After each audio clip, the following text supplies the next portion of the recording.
வணக்கம். இன்றைக்கி வந்திருக்கக்கூடிய செய்தி இது பாருங்கள். நீட் மறுதேர்வு காரணமாக என்ஜினியரிங் கலந்தாய்வு தள்ளிப்போக வாய்ப்பு இருக்கிறதா? விரிவான செய்தி பார்ப்போம். என்ஜினியரிங் படிப்புகளில் சேருவதற்கான ஆன்லைன் விண்ணப்ப பதிவு கடந்த 5ஆம் தேதியுடன் நிறைவு பெற்றது. அதன்படி 2,45,620 மாணவ மாணவிகள் விண்ணப்பித்திருக்கின்றனர். விண்ணப்பித்து கட்டணம் செலுத்தி சான்றிதழ்களை பதிவேற்றம் செய்திருந்தவர்களுக்கு சான்றிதழ் சரிபார்ப்பு பணி தொடங்கி நடைபெற்று வருகிறது.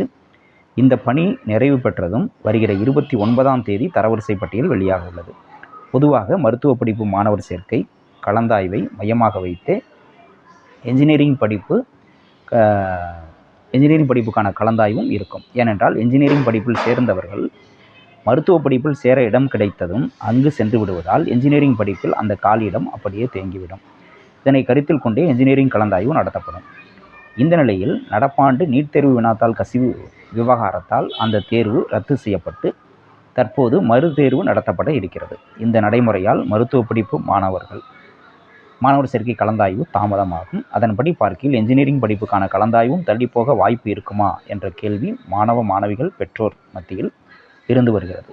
இது தொடர்பாக என்ஜினியரிங் கலந்தாய்வை நடத்தும் தொழில்நுட்ப கல்வி இயக்கக அதிகாரிகள் சிலரிடம் கேட்டபோது தற்போது வரை ஏற்கனவே வெளியிட்டிருந்த கால அட்டவணைப்படியே கலந்தாய்வு நடைமுறைகள் சென்று கொண்டிருக்கின்றன. அரசு எடுக்கும் முடிவை பொறுத்தே கலந்தாய்வு தள்ளி போகுமா என்பது குறித்த விவரங்களை தெரிவிக்க முடியும். ஆனால் இப்போது வரை அது குறித்த எந்த அறிவிப்பும் வெளியாகவில்லை என்றனர். கவுன்சிலிங் தள்ளி போகுமா என்ன அப்படிங்கிறதுக்கு இதுவரைக்கும் எந்த விதமான தெளிவான பதிலும் கிடையாது. இப்போதைக்கு ஷெட்யூல் படி போயிட்டுருக்கு அப்படிங்கிறத நம்ம தெரிஞ்சுக்கிறோம்.